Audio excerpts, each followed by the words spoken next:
Você já se perguntou por quê, mesmo ajudando tanto, a sua paz parece estar se esgotando e a vida da pessoa socorrida continua no mesmo buraco? É um paradoxo doloroso. Você faz o que acredita ser o certo, mas o resultado é o caos absoluto. A verdade contraintuitiva que ninguém te conta é que, em alguns casos, o seu sim é exatamente o que está impedindo Deus de agir na vida de quem você ama. Existe uma polêmica necessária aqui. Nem toda mão estendida é aprovada pelo céu, e você pode estar, sem saber, sendo um obstáculo para a correção divina. Se você quer descobrir como se libertar desse fardo e entender por que o amor também sabe dizer basta, essa revelação vai mudar a sua forma de enxergar o seu dever espiritual.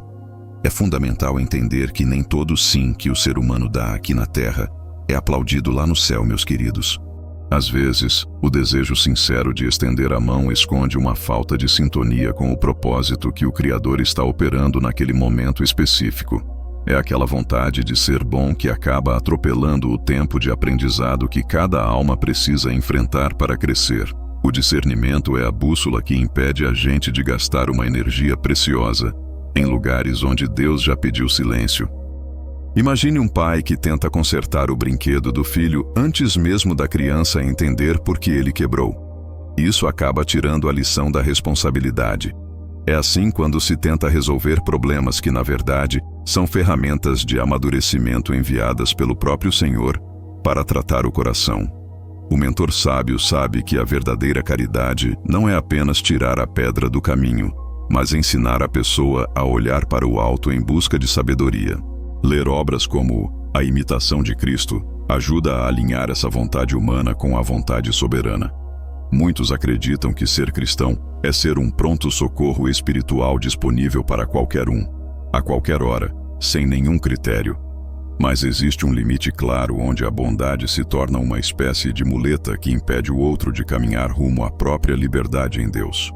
Quando se tenta carregar um peso que o Senhor entregou para outra pessoa carregar, o cansaço vem e a alma adoece sem necessidade. É preciso ter olhos espirituais para ver além das lágrimas e entender o que realmente está em jogo por trás de cada pedido. Existe um tipo de pessoa que vive mergulhada num ciclo de erros sem fim, voltando sempre para o mesmo lugar doloroso. A Bíblia, com toda a sua sabedoria, compara essa atitude ao cão que volta ao seu próprio vômito, algo que soa forte, mas é a dura realidade da falta de arrependimento. Essas pessoas buscam apenas um alívio passageiro para as dores que elas mesmas criam, sem nunca querer realmente transformar o coração. Elas pedem o seu tempo e o seu esforço, mas não têm o menor desejo de abandonar as práticas que as levaram ao fundo do poço, meus queridos. Quando alguém estende a mão para socorrer quem ainda não aprendeu a lição, acaba transformando o sofrimento, que deveria ensinar, em puro conforto.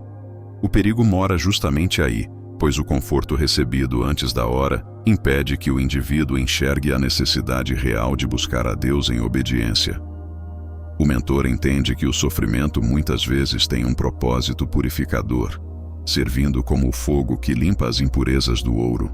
Se a ajuda chega para apagar esse fogo prematuramente, a pessoa continua a mesma, acreditando que sempre haverá alguém para limpar sua bagunça.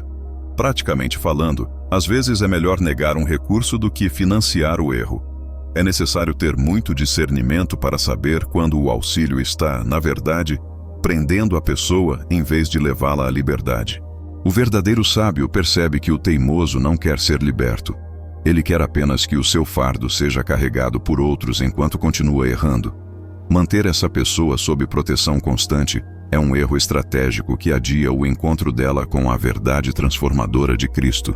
Ao insistir em ser o salvador de quem não quer ser salvo, o indivíduo corre o risco de assumir uma função que pertence apenas ao Criador. Esse movimento perigoso pode acabar colocando o bom ajudador em uma posição de confronto direto com os planos divinos. Às vezes, na ânsia de serem bons samaritanos, muitas pessoas acabam metendo os pés pelas mãos sem perceber, meus queridos. O desejo ardente de tirar alguém do aperto pode, ironicamente, acabar sufocando o propósito que o Senhor desenhou para aquela vida através da disciplina. É um nó cego. O ajudador quer aliviar a dor alheia, mas esquece que o coração endurecido muitas vezes só se quebranta sob pressão. Sem o devido discernimento, quem estende a mão se torna uma barreira indesejada entre o filho rebelde e a correção amorosa do Pai Celestial. É como aquele que tenta abrir o casulo de uma borboleta. A intenção é poupar o esforço, mas o resultado é uma vida que nunca terá forças para voar. O mentor sábio observa que muitos se desgastam tentando salvar outros de crises financeiras ou problemas criados por pura falta de obediência aos princípios divinos. No fim das contas, quem recebe a ajuda não aprende a lição, e quem ajuda termina frustrado, o que é um baita prejuízo para a paz espiritual. A verdadeira sabedoria ensina que o Criador permite o deserto para que o sedento finalmente busque a água da vida, e não para que o homem leve um caminhão-pipa. Um exemplo prático ocorre quando um parente pede dinheiro para cobrir gastos irresponsáveis. Em vez de dar o valor, o sábio indica um bom curso de gestão. É nesse recuo estratégico que o milagre do arrependimento ganha o espaço necessário para florescer de verdade. Dá um aperto no peito ver alguém sofrendo, mas é fundamental entender que o céu possui métodos muito específicos de ensino que não devem ser interrompidos. Quando o ser humano tenta ser mais misericordioso que o próprio Criador, ele acaba privando o próximo da liberdade que só nasce no confronto com a realidade. É preciso coragem para não ser o escudo de quem Deus está tentando alcançar com sua graça disciplinadora, evitando assim um cansaço inútil e sem frutos. Afinal, saber exatamente onde termina a caridade genuína e onde começa a conivência com o erro é o grande segredo dos que caminham com maturidade. Mas, se o limite entre ajudar e sustentar o erro ainda parece nebuloso, prepare-se, pois entender essa fronteira é o que realmente muda o jogo. O amor verdadeiro, meus queridos, nem sempre se manifesta através de um sim carregado de sorrisos. Existe uma linha muito fina que separa a caridade genuína daquela ajuda que acaba aprisionando o outro no erro. Quando o coração fala mais alto que a razão espiritual, a pessoa corre o risco de sustentar o que Deus quer encerrar. Ter a sabedoria de enxergar esse limite é o que permite que o propósito divino de restauração finalmente aconteça. Muitas vezes, o ato mais profundo de amor é justamente aquele que obriga o outro a encarar as suas consequências. Pensem na situação de um amigo que sempre pede dinheiro para manter gastos supérfluos, sem nunca mudar de atitude. Se a mão continua estendida para pagar essas dívidas, ele jamais sentirá a necessidade de buscar a sua liberdade. O mentor entende que o não firme é, na verdade, um convite para que o indivíduo trilhe o caminho da obediência. Em vez de apenas dar o valor, o sábio sugere a leitura de provérbios ou uma mentoria sobre princípios de mordomia. É tirando a bengala que a pessoa descobre que o Senhor a capacitou para caminhar com as suas próprias pernas. Experiências passadas mostram que o desgaste de tentar salvar quem não quer ser salvo é um fardo pesado demais. O sábio já viu muitas pessoas boas perderem a própria paz tentando carregar processos que são de arrependimento alheio. É preciso um discernimento aguçado para entender que recuar não é abandonar, mas sim dar espaço para a luz. Sustentar o erro de alguém é como tentar tapar o sol com a peneira, algo que apenas adia a justiça divina. No entanto, o perigo aumenta consideravelmente quando essa ajuda envolve pessoas que decidiram caminhar na rebeldia total.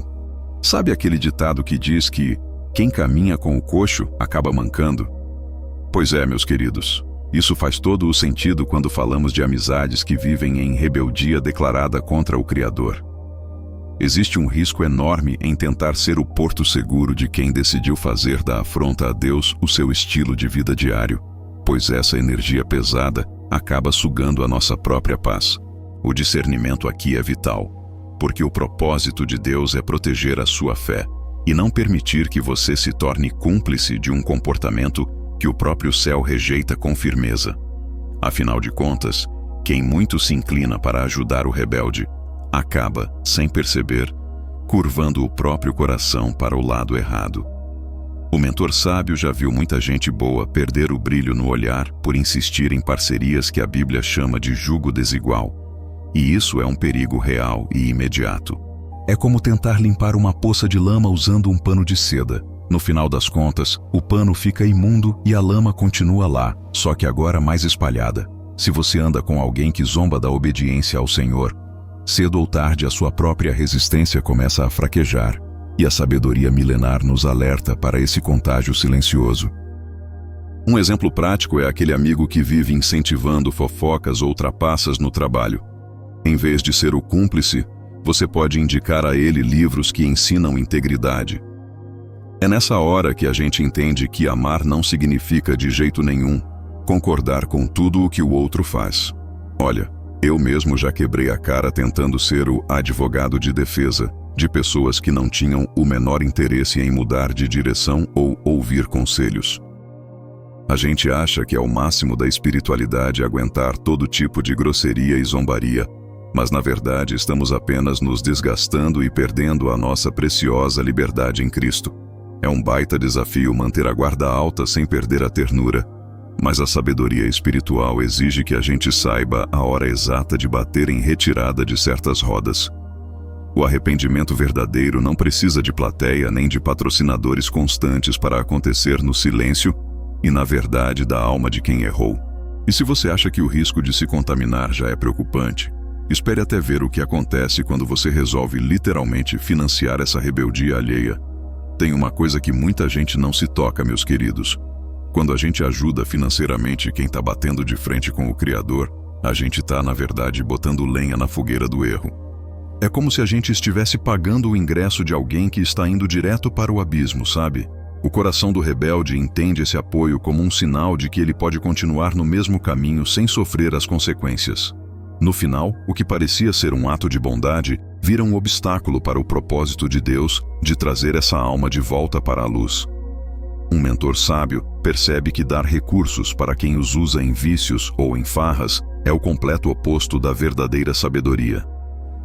Em vez de entregar o peixe na mão de quem vai desperdiçar, o sábio sugere que a pessoa busque auxílio em grupos de restauração ou indica o livro A Jornada, de Billy Graham.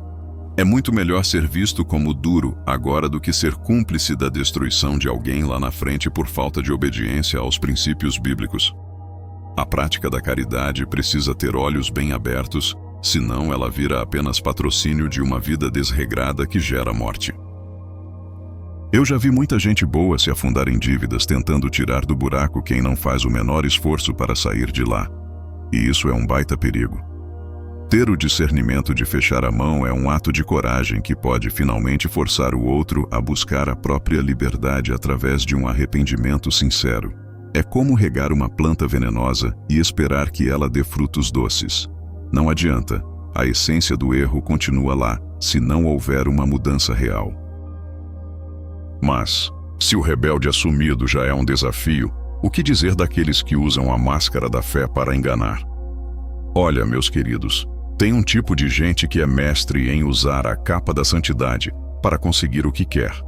Eles falam bonito, citam versículos de cor e salteado, mas o coração está bem longe da verdadeira obediência. Ajudar alguém que usa a fé como fachada é um perigo, pois você acaba alimentando uma mentira que impede a pessoa de cair na real. Sem o devido discernimento, a gente vira a plateia de um teatro espiritual que não leva ninguém a lugar nenhum, só ao cansaço. É aquela velha história, nem tudo que reluz é ouro, e nem todo amém vem de uma alma sincera. Um exemplo prático é aquela pessoa que vive pedindo oração e ajuda financeira, mas se recusa a mudar de vida de verdade. O mentor sábio não cai nessa conversa fiada. Ele indica que a pessoa estude o livro de Tiago para entender o valor da ação. Em vez de apenas dar o peixe, o mestre desafia o indivíduo a buscar um arrependimento que se traduza em atitudes reais. Afinal, a fé sem obras é morta, e ajudar quem finge espiritualidade é como tentar encher um balde que está todo furado. É preciso ter sabedoria para não carregar o fardo de quem escolheu viver de puras aparências e máscaras religiosas. Eu já vi muita gente de bom coração ficar esgotada, sentindo que sua paz foi sugada por quem só queria tirar vantagem. É um baita peso carregar alguém que usa a religião como desculpa para não assumir o seu verdadeiro propósito aqui na Terra. O Senhor nos chamou para sermos luz, e a luz revela o que está escondido. não serve de apoio para a mentira alheia. Quando a gente para de sustentar essa encenação, a pessoa finalmente ganha a chance de encontrar a sua própria liberdade espiritual. Mas, para isso acontecer, é preciso entender como o amor sabe recuar, assim como fez o pai do filho pródigo. Às vezes, o maior ato de coragem que um mentor pode ensinar é saber quando abrir as mãos e deixar o outro partir. Meus queridos, o pai do filho pródigo não correu atrás dele com uma sacola de moedas para que o rapaz não passasse fome no caminho. Ele entendeu que o propósito da dor seria o único mestre capaz de gerar um arrependimento real. É um nó na garganta ver quem amamos escolhendo o erro, mas o céu nos ensina que o amor que tudo suporta também é o amor que sabe esperar. Recuar não é um sinal de fraqueza ou abandono, mas sim um voto de confiança na soberania de quem realmente sabe tratar cada coração. Na prática, isso significa parar de amortecer as quedas de quem insiste em pular no escuro, pois a queda é o que muitas vezes traz a sabedoria necessária. Se você conhece alguém que está se destruindo e ignora seus conselhos, experimente indicar o livro Limites, de Henry Cloud, em vez de dar dinheiro ou cobertura emocional constante. Quando a gente retira o nosso suporte humano, a pessoa finalmente para de olhar para os lados e começa a olhar para cima em busca de obediência. É nesse deserto de recursos que a verdadeira liberdade começa a brotar, pois o indivíduo percebe que só o Salvador pode preencher aquele vazio imenso. Olha, eu já vi muita gente se acabar de tanto carregar o fardo alheio, mas a paz só chegou quando elas aprenderam a aplicar esse discernimento de deixar o Espírito Santo trabalhar sozinho. Não dá para ser o salvador de quem já tem um Salvador esperando por eles de braços abertos, mas que exige o primeiro passo de volta. É um processo doloroso, mas extremamente libertador tanto para quem solta, quanto para quem é solto nas mãos da justiça divina. Quando a gente entende esse mistério, a nossa jornada fica mais leve e o nosso serviço a Deus se torna muito mais eficaz e centrado. Mas antes de fecharmos essa conversa, existe um segredo sobre como começar tudo isso com o pé direito. O grande segredo para começar qualquer jornada de auxílio com o pé direito reside na busca imediata pelo discernimento antes de qualquer ação prática. Meus queridos, o sábio entende que o primeiro passo não é abrir a carteira ou oferecer o ombro, mas sim dobrar os joelhos em busca de orientação superior. É no silêncio da oração que se descobre se aquele pedido de ajuda é um chamado de Deus ou uma armadilha do ego para se sentir herói. Alinhar o próprio propósito com a vontade do alto evita que o indivíduo gaste munição espiritual em batalhas que não são dele. Sem essa pausa para ouvir a voz do Espírito, qualquer tentativa de socorro corre o risco de ser apenas um barulho vazio. Na prática, o mentor ensina que a preparação do coração envolve uma autoanálise profunda sobre as reais motivações de querer intervir na vida alheia. Um exemplo claro é quando alguém decide buscar um momento de solitude ou ler o livro O Poder da Esperança antes de dar uma resposta definitiva a um pedido de socorro emocional. Ao agir com essa sabedoria, a pessoa protege a sua própria paz e garante que a sua intervenção seja cirúrgica e verdadeiramente transformadora. O verdadeiro mestre não tem pressa em dizer sim, pois sabe que a pressa é muitas vezes a inimiga da obediência e do fruto duradouro. Indicar caminhos de crescimento pessoal é muito mais eficaz do que simplesmente apagar incêndios que o outro insiste em atear. Quando o auxílio nasce desse lugar de quietude e ordem interna, ele conduz naturalmente ambos os lados para uma trilha de maior liberdade e clareza espiritual. O indivíduo que aprende a filtrar as demandas do mundo através do crivo da fé não se torna alguém amargo ou frio, mas sim um canal de graça potente. É esse equilíbrio fino que permite identificar onde o arrependimento precisa de espaço para florescer sem a interferência humana que tudo quer resolver na hora. Ao dominar essa arte de começar pela raiz espiritual, o peso da responsabilidade excessiva cai por terra, revelando um novo horizonte de leveza. Contudo, essa nova postura exige uma firmeza que nem todos estão preparados para encarar logo de cara, o que nos faz pensar no impacto final dessa mudança.